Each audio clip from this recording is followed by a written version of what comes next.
Hi boys and girls, Firefighter Adam here from the Washington Township Fire Department. We are here at one of our fire stations and we are going to talk to you guys today about fire safety. It's not going to be me talking though, it's going to be my friend Fireman Dan. Hey Fireman Dan, you over there? Thanks Adam, let's get started. Hi guys, my name's Fireman Dan and I want to introduce you to some of my friends. We have Amelia, say hi. We have Nolan.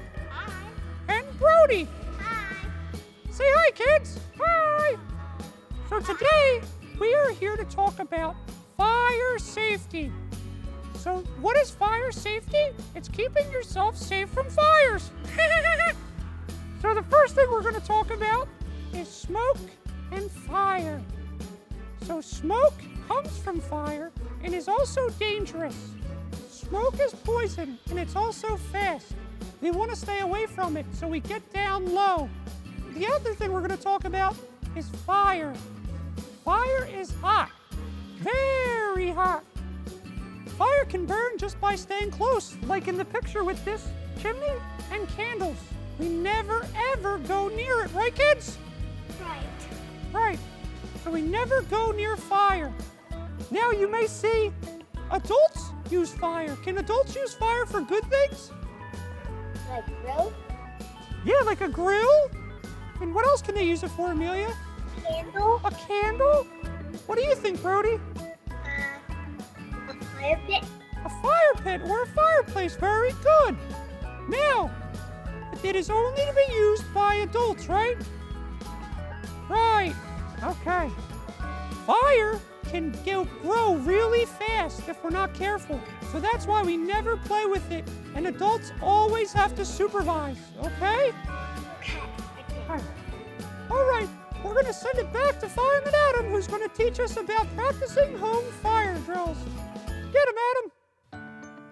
Smoke alarms. This is one of the first ways you can help protect yourself from fire. Smoke alarms. We don't want to stay home without them.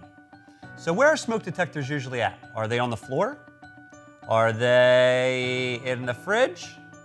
No, right? They're up on the ceiling. The reason that they're up on the ceiling is because that's where the smoke is going. Remember, it rises up, so that's why we need to take care of them, right? We need to take care of them. So when we go home, we're gonna check the smoke alarm with our parents or whoever we live with, okay? And as you can hear, the smoke detector's beeping. That's a problem. So when we see the smoke alarm, we are gonna take it down. So it's gonna be up on the ceiling like this, and we're gonna take it down. We're gonna try to get it down like that, all right? So then this will still be up on the ceiling, and now we're gonna check the smoke alarm, okay? So on the back, you can see there's a date right here. It says December 28th, 2013. So that's within 10 years, so it's still good. So if the date said December 28th, 2009, this smoke detector would be expired. All right, so the next thing we want to do is we want to change out the battery. So we'll take the battery out and we would put a new one in.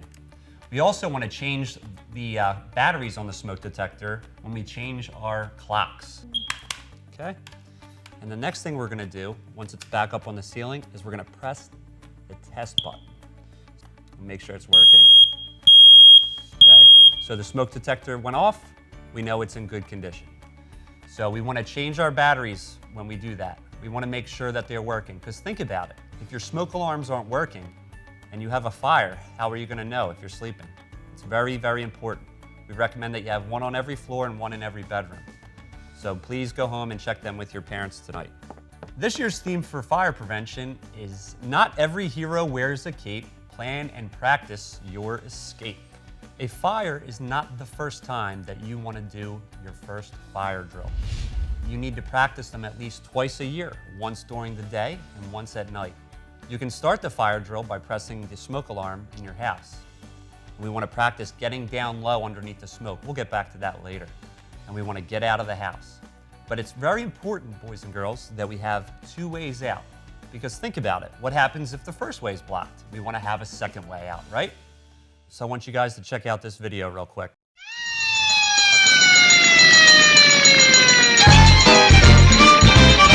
If there's a fire in your house or any place you just been, get out, stay out, don't you go back in. Don't you go back in. If there's a fire anywhere, there's danger there. Get out, stay out, don't you go back in. Don't you go back in. And once you get outside, that is where you should stay till a grown-up says that it's okay. It's okay. There's no two ways about it, so let me hear you shout it. Get out, stay out, don't you go back in. Get out, stay out, don't you go back in. If you left your teddy bear on your favorite chair, get out, stay out, don't you go back in. Don't you go back in. And if you lost one shoe or your toy kangaroo, get out, stay out, don't you go back in. Don't you go back in. And if you left your truck or your favorite doll or your rubber duck or your basketball, there's no two ways about it, so let me hear you shout it. Get out, stay out, don't you go back in. Get out, stay out, don't you go back in. Hey, I'm talking serious here now.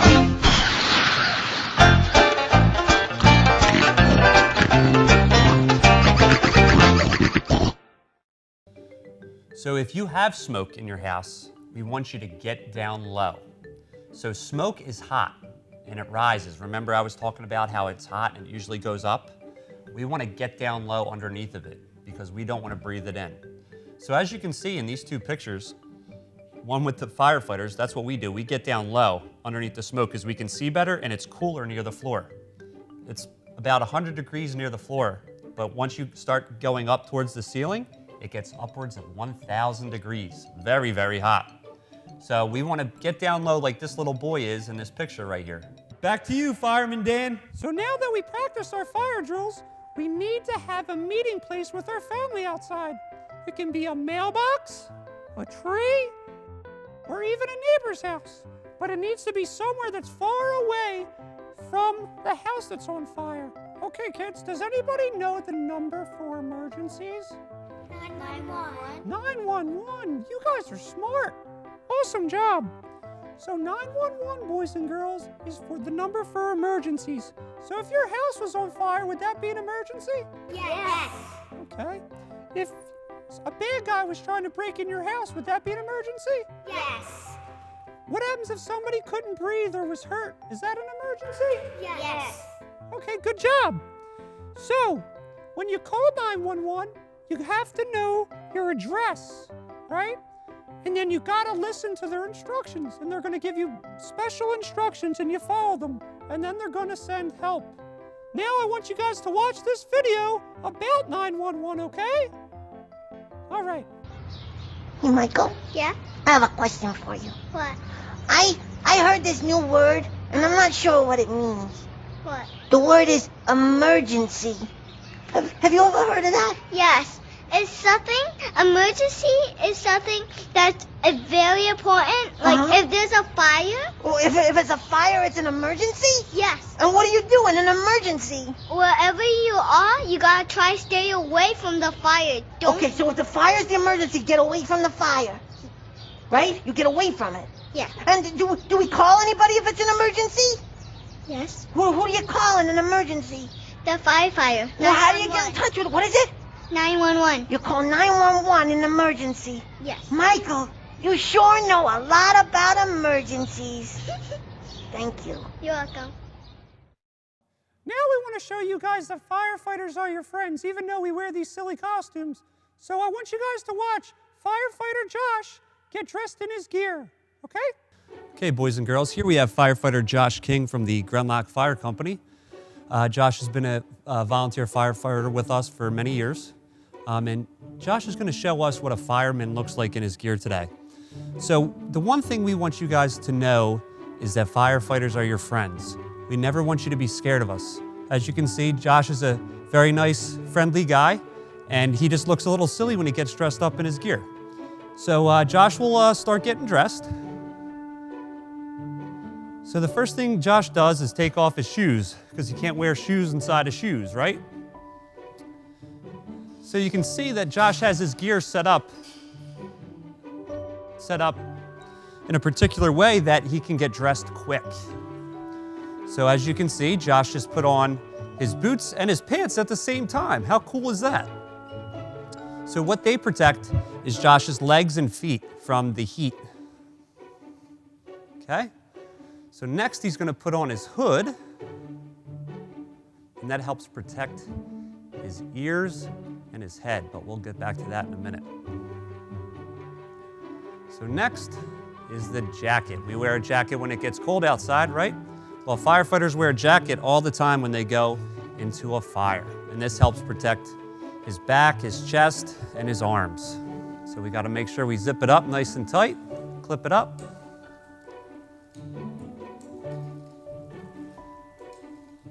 And he's all covered up there. Okay, next we're going to do the mask. So we have to wear a mask because that helps us breathe out of the pack that we breathe out of. And that helps protect the firefighter from smoke. Now, if you look closely, you can see Josh's eyes and nose still. So it's still Josh in there. He just looks a little silly now, right? So now he wants to put that hood up over his head, and that's going to help protect the rest of his head. Okay. All right. So Josh can put on his helmet now. So the helmet helps protect Josh's head from stuff that's fallen down inside of the fire. And it kind of has a flap in the back, and that helps deflect the water that comes down when we're putting the fire out. Next, we'll put on the air pack. So that air pack is really heavy. It's about 35 pounds. Weighs as much as some of you guys. That air pack, actually the bottle, Josh, if you would turn around and show the kids, that bottle in the back actually has air in it. Air like me and you are breathing right now in this room. And that air helps protect Josh from the smoke, because remember, smoke is bad and it is poison. So the next thing Josh is going to do is he's going to turn it on so you guys can hear what it sounds like. Makes a couple silly noises. It beeps. What do you think he's missing, boys and girls? Is he missing his gloves? So we'll get his gloves on.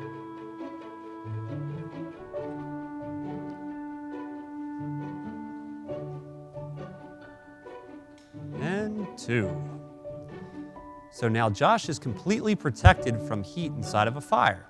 So what now Josh is going to do is he is going to start to breathe out of that air bottle. So he's going to connect to the air bottle, and it's going to make a silly noise, but it's nothing to be scared of. So you can hear it's kind of like a hissing sound, but it's still Firefighter Josh in there, right, Firefighter Josh? That's right.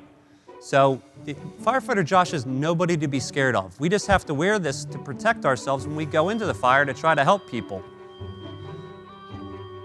Okay?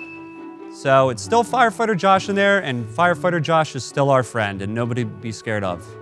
All right, can everyone give Firefighter Josh a round of applause? Yay! All right, who wants to play a game? Me. You guys don't sound so excited. Who wants to play a game?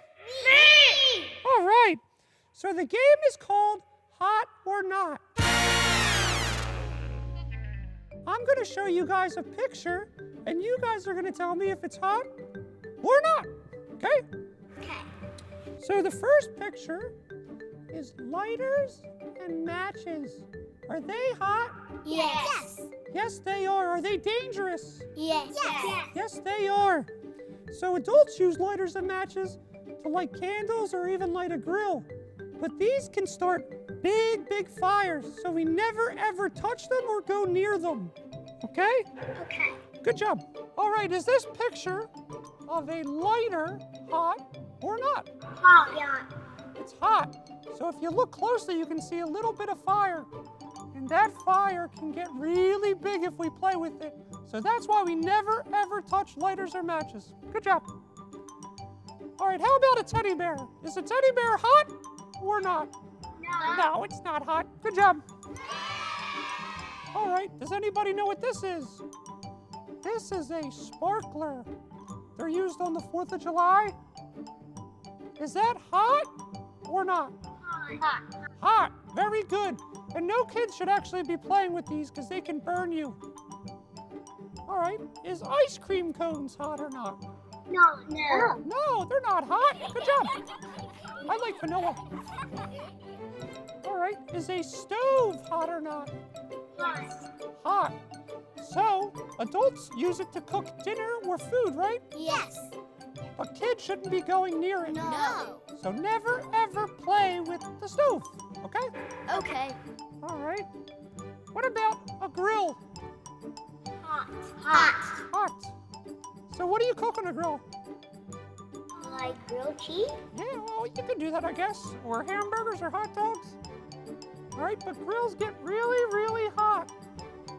So we never, ever go near them or play with them. Is it okay to touch the knobs on the grill? No. No! Good job. No, you can burn yourself. What about a baseball? Is that hot or not? No. No, it's not. Good job. What about a bathtub? Not. I tricked you guys. So, is there hot water in a bathtub? Yes. Yes. Can hot water burn you? Yes. Yeah, it can. Tricked you guys. So, a bathtub is hot. Okay, what about a dog? Is a dog hot or not? No. No, it's not. But can dogs be dangerous sometimes? Yes. Yes. So if you ever see a dog and you see the owner and you want to pet it, you always ask permission because the dog could be mean and you don't want to get bit, right? Right. All right, boys and girls, that's all we have for today. You guys did an awesome job, and you three down here did awesome too. Give me a high five. Too slow. All right, guys. Bye. So that wraps things up, guys. We want to thank you for being such good listeners. And remember, check your smoke alarms, practice home fire drills, and stay safe. Have a great rest of the school year. We'll see you soon. Take care. Bye.